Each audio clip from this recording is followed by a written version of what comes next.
Wednesday in Le Mans, and it's time for qualifying for the 2022 running of the world's greatest endurance motor race, the Le Mans 24 Hours.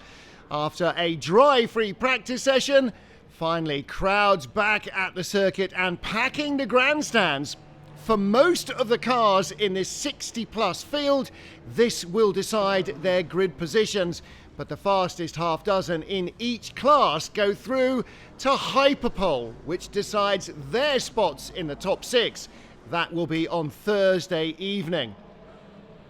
The whole field heads out for a 1-hour session. More than 60 cars, but over 13.5 kilometers of track. Nevertheless, everybody will end up complaining about traffic on what could have been a better lap. Toyota taking the fight to rivals Glickenhaus and Alpine in the top tier category hypercar, and the fastest lap coming from the number 7 Toyota before the session was interrupted.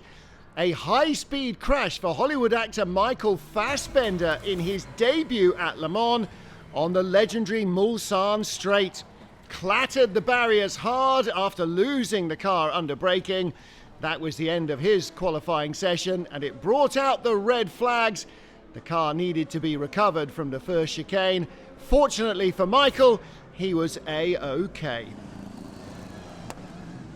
Almost exactly 30 minutes had run when the session was stopped into the second half, and the Glickenhaus tried to fight back, but was unable to find the pace to match the Toyotas.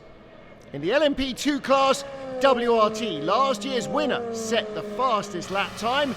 They and 5 others go through. Toyota couldn't be beaten in hypercar. All the hypercars will be in the Hyperpole category.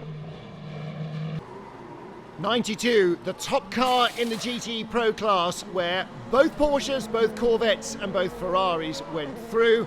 And in the GTE AM category, it was Aston Martin on top of the pile. Rain interrupted the session right at the end, precluding any further laps.